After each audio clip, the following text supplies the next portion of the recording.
Halo semuanya, perkenalkan nama saya Veronica Juniati Barus. Saya kelas 2B14, Prodi PGSD, Fakultas FKIP.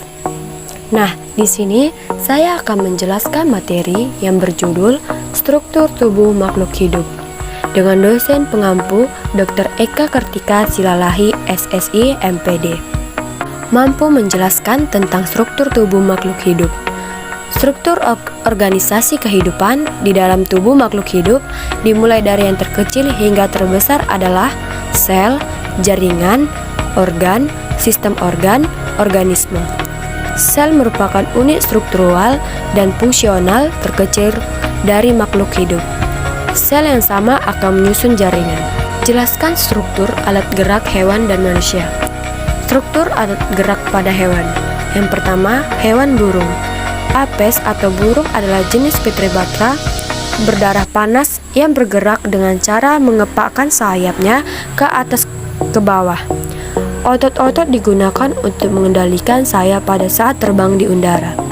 Contoh alat gerak, sayap atau burung kakak tua dan kaki atau burung unta fungsinya berlari, terbang, dan berenang. Yang kedua ada hewan amfibi. Sebenarnya bisa hidup di darat dan di air. Seperti contoh adalah katak.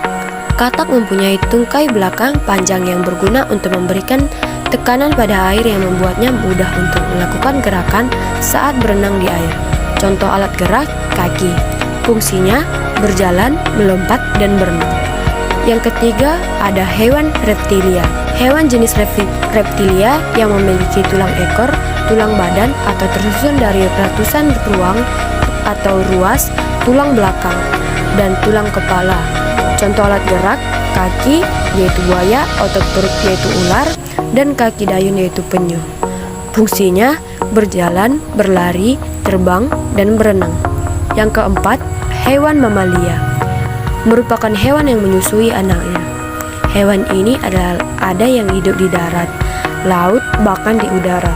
Kuda merupakan hewan mamalia darat yang memiliki rangka untuk menyangka tubuhnya. Contoh alat gerak, kaki yaitu kuda, kerbau, dan sapi. Sirip yaitu paus dan lumba-lumba. Fungsinya berjalan, bergerak, melompat, dan berenang. Yang kelima ada hewan ikan. Ikan salah satu merupakan habitat berada di air yang bergerak dengan ekor dan siripnya. Uniknya, hewan air memiliki gelembung renang, susunan otot dan tulang belakang yang fleksibel. Contoh alat gerak, sirip, dan ekor. Fungsinya berenang. Selanjutnya yaitu struktur alat gerak pada manusia. Sistem gerak yang ada di tubuh manusia sendiri secara umum dapat dibedakan menjadi dua, yaitu sistem gerak pasif berupa kerangka dan sistem gerak aktif berupa otot. Sistem gerak manusia terdiri dari bagian berikut. Yang pertama, tulang. Tulang mempunyai fungsi utama sebagai alat gerak pasif, artinya tulang hanya dapat bekerja atau bergerak apabila ada bantuan dari otot. Tulang juga berfungsi untuk hal-hal yang di tubuh, yaitu A. sebagai pondasi tubuh, B. melindungi organ-organ vital di dalam tubuh, C. menyimpan kalsium. Yang kedua, otot. Otot adalah jaringan di dalam tubuh manusia yang berfungsi sebagai alat gerak aktif untuk membantu tulang supaya dapat bergerak. Tanpa otot, tubuh manusia tidak akan dapat bergerak karena ototlah yang dapat membuat tulang bergerak. Berdasarkan jenisnya, otot dibedakan menjadi tiga, yaitu A. otot polos, B. otot jantung, C. otot lurik. 3. Sendi. Pada dasarnya, sendi adalah sebutan untuk pertemuan antara dua buah tulang. Secara umum, sendi-sendi di tubuh manusia bisa dibedakan menjadi A. sendi yang dapat bergerak bebas atau sendi synovial. Contoh, sendi pinggul, bahu, siku, lutut, dan pergelangan kaki. B. sendi tidak bergerak atau sendi fibrosa. Contoh, tengkorak di kepala. C. sendi tidak bergerak atau sendi fibrosa. Contoh, tengkorak di kepala. Selanjutnya, jelaskan struktur tubuh tumbuhan. Bagian tubuh tumbuhan umumnya terdiri atas dua bagian utama, yaitu akar dan batang. Kedua bagian ini memiliki ciri khas.